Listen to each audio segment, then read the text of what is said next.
예수님의 십자가 죽음. 우리는 먼저 성경상에 나타난 사도들의 언행을 중심 삼고 예수님의 십자가 죽음이 과연 당연한 것이었던가 하는 것을 알아보기로 합시다.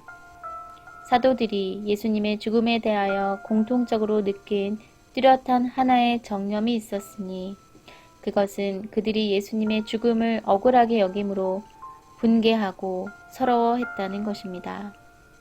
그들은 예수님의 십자가에 내준 유대인들의 무지와 불신을 통분히 여겼으며 그들의 행위를 폐역무도한 것으로 여겨 저주하였습니다. 하나님의 예정대로 이루어진 그 섭리의 결과에 대하여 그렇게도 분개하고 저주했을 리는 없는 것입니다. 이것으로 보아 예수님은 온당치 않은 죽음의 길을 걸어가셨다는 것을 짐작할 수 있는 것입니다.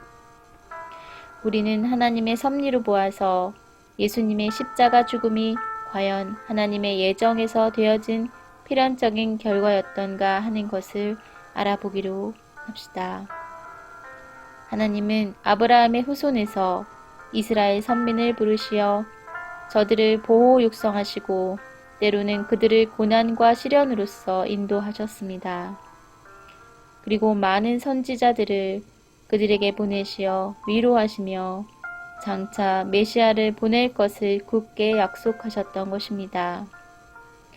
그리하여 그들로 하여금 성막과 성전을 지음으로써 메시아를 맞을 준비를 하게 하시고 동방박사 시므온, 안나, 세례요한 등을 보내시어 메시아의 탄생과 그의 현현을 널리 증거하셨던 것입니다.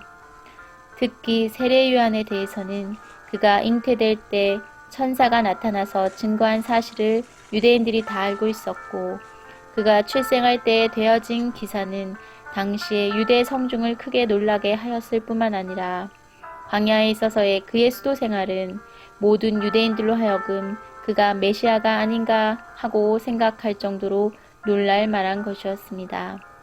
하나님이 이렇듯 위대한 세례 요한까지 보내시어 예수님을 메시아로 증거하게 하셨던 것은 두말할 것도 없이 유대인으로 하여금 예수님을 믿게 하기 위함이었던 것입니다. 이와 같이 하나님의 뜻이 어디까지나 이스라엘로 하여금 예수님을 메시아로 믿게 하려는 데 있었기 때문에 하나님의 뜻대로 살아야 할 이스라엘은 그를 메시아로 믿어야만 했었습니다. 이스라엘이 예수님의 십자가의 죽음의 길에 내준 것은 어디까지나 그들이 하나님의 뜻을 반하여 예수님을 메시아로 믿지 못했기 때문이었습니다. 따라서 우리는 예수님께서 십자가의 죽음길을 가시기 위하여 오신 것이 아니었다는 것을 알아야 합니다. 우리는 예수님 자신의 언행으로 보아서도 그의 십자가 죽음이 과연 메시아로 오셨던 그 전 목적을 이루기 위한 길이었던가 하는 것을 알아보기로 해야 합니다. 예수님도 유대인들로 하여금 자기를 메시아로 믿을 수 있도록 언행하셨다는 것을 우리는 성서를 통하여서 분명히 알 수 있습니다. 예수님은 제자들이 어떻게 하면 하나님의 일을 할 수 있을 것인가 하고 물었을 때 하나님의 보내신 자를 믿는 것이 하나님의 일이니라고 대답하셨습니다. 예수님은 또 유대인들의 배신 행위를 가슴 아프게 생각하시고 호소할 곳 없어 성을 바라보고 우시면서 하나님이 2000년 동안이나 애쓰시며 사랑으로 이끌어온 이스라엘 선민은 두말할 것도 없고 이 성마저 돌 하나도 돌 위에 남겨지지 않을 정도로 멸망해버리고 말 것이라고 저주하시면서 이는 권고받는 나를 내가 알지 못함을 이남이니라 고 명백히 그 무지를 지적하셨던 것입니다.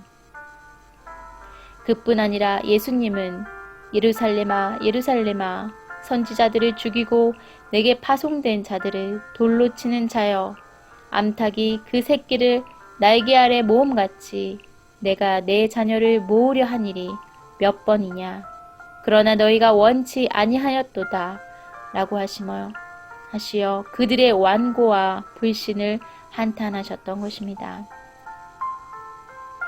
예수님은 자기를 위하여 증거하고 있는 성경을 보면서도 믿지 못하는 그들의 무지를 책망하시면서 너희가 성경에서 영생을 얻는 줄 생각하고 성경을 상고하거니와 이 성경이 곧 내게 대하여 증거하는 것이로다.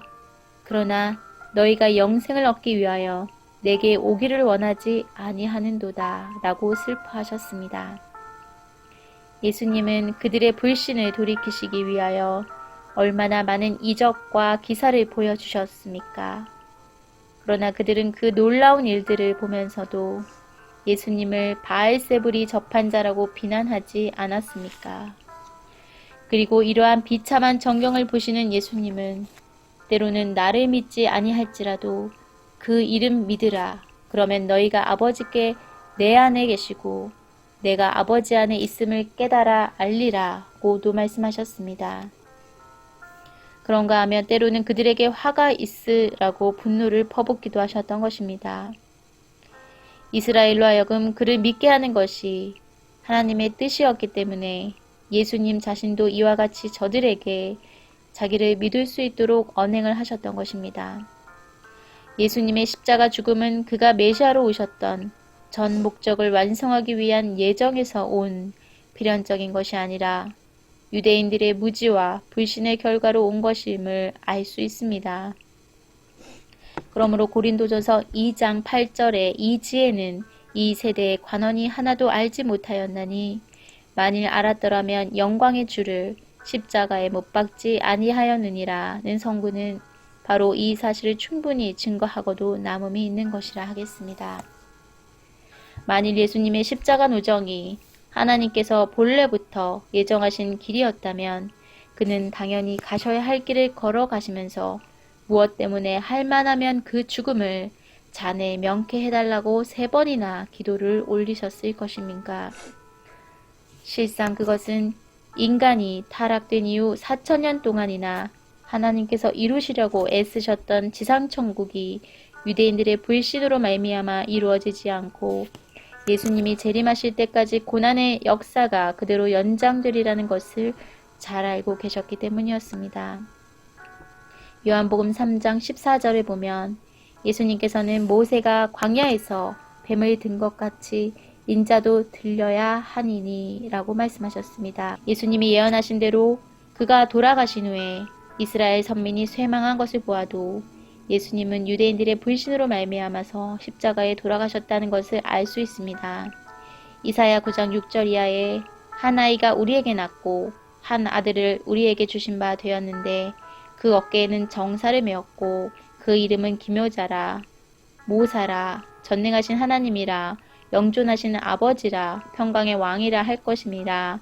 그 정사와 평강에 더함이 무궁하며 또 다윗의 위에 앉아서 그 나라를 굳게 세우고 자금 이후 영원토록 공평과 정의와 그것을 보존하실 것이라.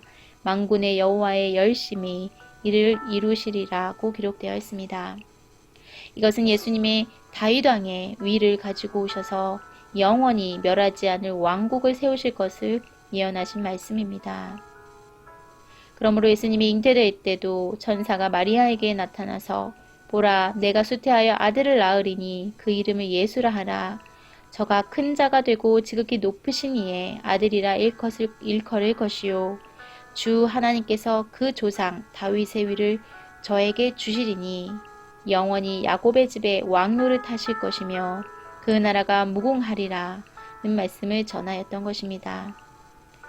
하나님이 아브라함으로부터 이스라엘 선민을 불러 2000년간이나 고난 가운데서 이끌어 나오신 것은 예수님을 메시아로 보내시어 영원히 존속할 왕국을 이루시기 위함이었다는 것을 알 수 있습니다.